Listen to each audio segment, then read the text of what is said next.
आयुष्याला म्हणून अहो कितीही कमवलं तर वरती नेता येणार नाही, सोबती नेता येणार नाही. बरोबर, एखाद्याने जास्तच कमवलं असेल तर एखादा म्हणत असेल की स्मशानभूमीवर बरे बाता दादानी खूप कमवलं, एवढ्या 4-4 माड्या 10 गाड्या बघितलं, एवढं सगळी धनसंपत्ती आहे. मग एखाद्या जमिनीचा तुकडा स्मशानामध्ये फाडावर लोक फाडतील बरं का, म्हणून फाडतील, पण त्याचा जबाबदारी आपल्या कपाटात म्हणून आज या समाजामध्ये वावरत असताना, जगत असताना, वागत असताना आपला मोबाईल नंबर घरी जाऊन एका वहीच्या पानावर लिहा. त्या मोबाईलचे आकडे 10 असतील, ते 10 आकड्यांपर्यंत धनसंपत्ती आपल्याला गोळा करता आली तर बघा, नसेल करता येत तर आजच विषय सोडून द्या.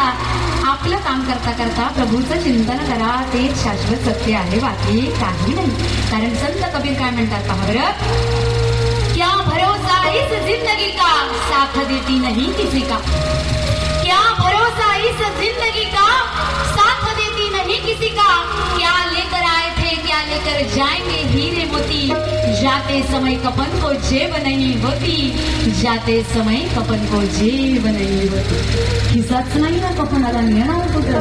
म्हणून आहे ना ते दर महिन्याला आपल्या संपत्तीचा 10% वाटा स्वतःच्यासाठी वापरायला शिका. आरशात पहा स्वतः जाऊन, एवढं स्वतःच्या डोक्याचे केस पांढरे झाले, दाढ्या मिशांचे केस पांढरे झाले, आणि विचारा स्वतःला जा, स्वतःसाठी किती घडला नसेल ना तर आजपासून झालेला सुरुवात करा. 10% वाटा स्वतःच्या हितासाठी वापरा. मग स्वहित कशात आहे. संत सांगतात, मार्ग गाव न गेले आधी दयानिधी संत, ते देण्याची पंथे चालू जाता न पडे गुंथा कोठे काही. नाही गुंता पडणार जेव्हा संतांनी सांगितलेल्या वाटेवरून आपण चालू.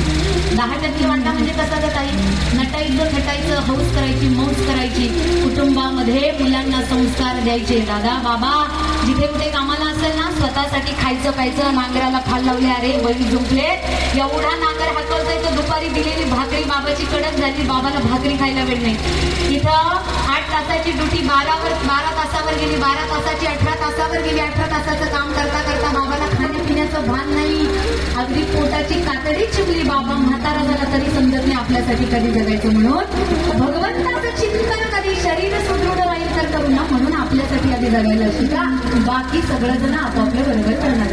का कमवून ठेवायचं, कशासाठी कमवून ठेवायचं, किती श्रीमंत असावं संत सांगतात पहा, किती श्रीमंत असलं पाहिजे माणसाने. आईची इच्छा पूर्ण करता आली पाहिजे, एवढं श्रीमंत असावं, एवढं धन कमवावं. बायकोची मनोकामना पूर्तता करता यावी, बायकोची मनोकामना पूर्ण करता यावी, एवढी धनसंपत्ती कमवावी, एवढं श्रीमंत असावं. मुळाबाळांवर संस्कार करता आले पाहिजेत, त्यांचं भरण पोषण करता आलं पाहिजे, एवढं श्रीमंती असावी. पुढे ऐका, समाजाचे ऋण फेडता आले पाहिजेत, एवढं श्रीमंत असावं.